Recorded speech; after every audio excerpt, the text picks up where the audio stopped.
प्रिय मिथुन राशि के सभी भाइयों और बहनों, आप सभी को हिंदू नव वर्ष और नवरात्रि महापर्व की हार्दिक शुभकामनाएं। यह वो समय है जब बसंत ऋतु का अंत होता है और ग्रीष्म ऋतु की शुरुआत होती है। नवरात्रि के इस पावन अवसर पर 9 अप्रैल से 17 अप्रैल तक कुछ ऐसे ग्रह नक्षत्र संयोग बन रहे हैं जिनसे हमारे भाग्य और करियर में प्रगति के अच्छे संकेत मिलते हैं। आइए आज हम जानेंगे कि मां दुर्गा की कृपा से इस नवरात्रि में हमारे जीवन में कौन कौन से सकारात्मक बदलाव आ सकते हैं और कौन से उपाय करने से हम इसी नवरात्रि में सफलता की ऊंचाइयों को प्राप्त कर सकते हैं। आइए इस पर विस्तार से चर्चा करें। माता रानी का वरदान आपके लिए क्या है, यह समझने के लिए सबसे पहले आपके राशि के स्वामी बुध की स्थिति देखनी चाहिए। बुध मिथुन राशि के स्वामी हैं। नवरात्रि के उस दिन जब रेवती नक्षत्र होगा, बुध भी उसी दिन प्रवेश करेंगे। रेवती नक्षत्र बुध का स्वामित्व वाला नक्षत्र है। इस समय बुध की स्थिति उनके इनकम और लाभ भाव पर बनी हुई है। आपकी कुंडली में बुध की स्थिति आपके लिए बहुत ही अनुकूल है। बुध आपके द्वितीय भाव धन भाव में विराजमान है, जो आपकी आय और धन की संभावनाओं को बढ़ाता है। साथ ही बुध चतुर्थ भाव संपत्ति भाव के भी स्वामी हैं, जिससे संपत्ति से जुड़े कार्य और लेन देन आसानी से संपन्न होंगे। यदि आप व्यापार व्यवसाय में हैं तो बुध की यह स्थिति आपके लिए बहुत फायदेमंद साबित होगी। इस समय आपको अपनी आय और संपत्ति बढ़ाने के अच्छे अवसर मिलेंगे। आप इन अवसरों का लाभ उठाकर आर्थिक रूप से मजबूती हासिल कर सकते हैं। यह आपके लिए बहुत ही लाभदायक समय है। चतुर्थ भाव के स्वामी बुध जब पंचम भाव पर होते हैं, तब संपत्ति खरीदने का यह एक उत्तम समय है। इस समय आप कोई ऐसा निर्णय ले सकते हैं जिससे आपको लाभ हो। बुध को व्यापार का प्रतीक माना जाता है, इसलिए वे आपके व्यापारिक जीवन को उन्नत बनाने में मदद करेंगे। दूसरी ओर यह समय नवरात्रि के बीच का 13 अप्रैल का दिन है। इस दिन शुक्र भी रेवती नक्षत्र में प्रवेश करेंगे। यह एक असाधारण संयोग है। शुक्र मिथुन राशि के योग कारक ग्रहों में से एक है और यही शुक्र आपके पंचम भाव में स्थित है। इस दौरान कोई इच्छित कार्य पूरा हो सकता है और संतानों से जुड़े कार्य भी पूरे हो सकते हैं। संतानों की ओर से कोई अच्छी खबर मिल सकती है। आपकी क्रियात्मकता और रचनात्मकता बढ़ेगी। इस दौरान लिया गया निर्णय आपके भविष्य को निर्धारित करेगा और उसमें सफलता मिलेगी। शुक्र इस नवरात्रि के दौरान जब बुध नक्षत्र में प्रवेश करेंगे, तब रेवती नक्षत्र पर पहले से स्थित बुध के साथ योग बनाएंगे। यह योग आपकी आय में वृद्धि करेगा और सोच समझकर लिए गए कदम आपको लाभ दिलाएंगे।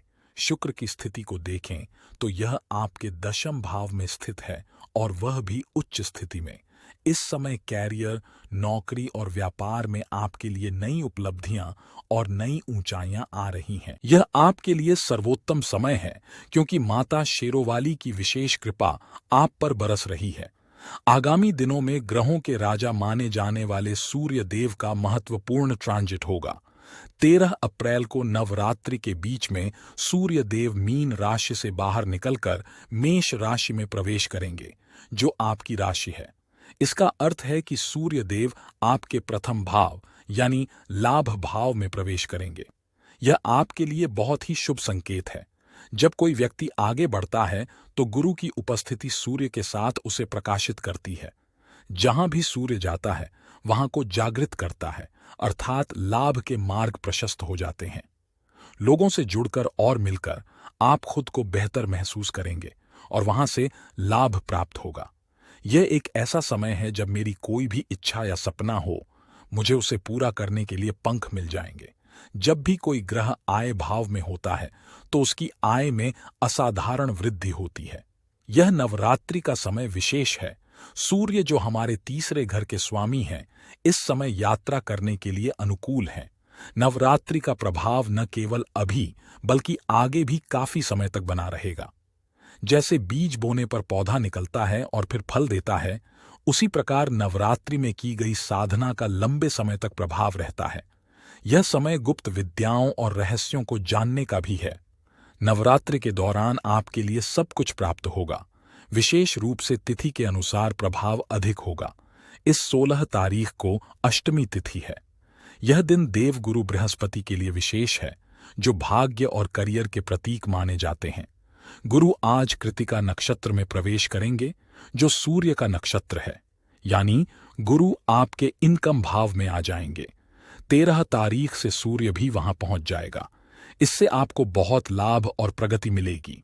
माता रानी की कृपा से आपके जीवन के हर क्षेत्र में स्थिरता और प्रगति दिखेगी। मैं आपको 2 उपाय बता रहा हूं, जिन्हें करने से आपको निश्चित रूप से सफलता मिलेगी।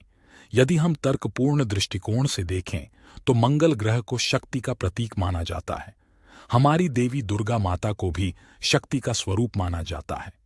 देवी सर्वभूतेषु शक्तिरूपेण संस्थिता, ऐसा कहकर हम देवी को नमन करते हैं। यानी इस संपूर्ण ब्रह्मांड में जो कुछ भी है वह शक्ति के बिना चलायमान नहीं हो सकता। यदि भगवान नारायण इस जगत का पालन कर पा रहे हैं तो उनके साथ माता लक्ष्मी भी विद्यमान है। भगवान शिव और माता पार्वती की तरह ब्रह्मा जी के पास भी माता ब्रह्माणी है। माता जगदम्बा के इन तीनों स्वरूपों का हमारे संसार में विद्यमान है। आपके भाग्य भाव पर स्थित मंगल की दृष्टि आपके भाग्य की उन्नति का संकेत दे रही है। 8वीं दृष्टि केतु पर पड़ेगी। केतु को धर्म का प्रतीक माना जाता है। केतु के पास एक ऐसा ध्वज है जिसके माध्यम से हम सफलता का सेहरा अपने सिर पर बांधते हैं। जब केतु के पास ध्वजा है और मंगल के पास लाल रंग है तो इन दोनों को जोड़ने से देवी के प्रतीक लाल रंग की प्राप्ति होती है। हिंदू नव वर्ष के प्रारंभ पर 9 तारीख को अपने घर पर एक लाल ध्वजा अवश्य लगाएं। यह न केवल आपके हिंदुत्व की प्रगति करेगा, बल्कि नवरात्रि के समय बने इस संयोग को भी हम आत्मसात कर लेंगे। इससे हमें लाभ मिलेगा क्योंकि भाग्य भाव पर मंगल विद्यमान है। दूसरा सबसे प्रभावी उपाय यह होगा कि नवरात्रि के दिनों में सुबह या रात के समय अपने घर पर दुर्गा सप्तशती पुस्तक रखें। यदि उपलब्ध न हो तो कृपया नवम और चतुर्थ अध्याय का PDF निकाल लीजिए।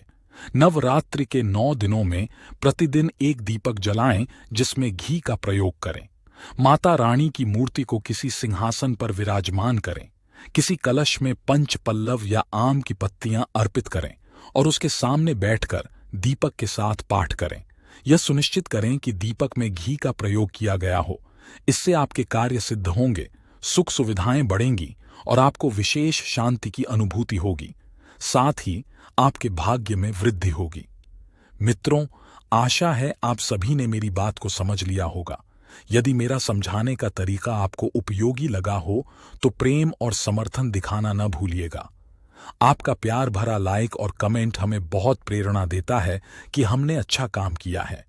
यदि अभी तक आपने चैनल को सब्सक्राइब नहीं किया है तो जरूर करें। आप सभी का दिन शुभ और मंगलमय हो, यही कामना करता हूं। जय माता दी।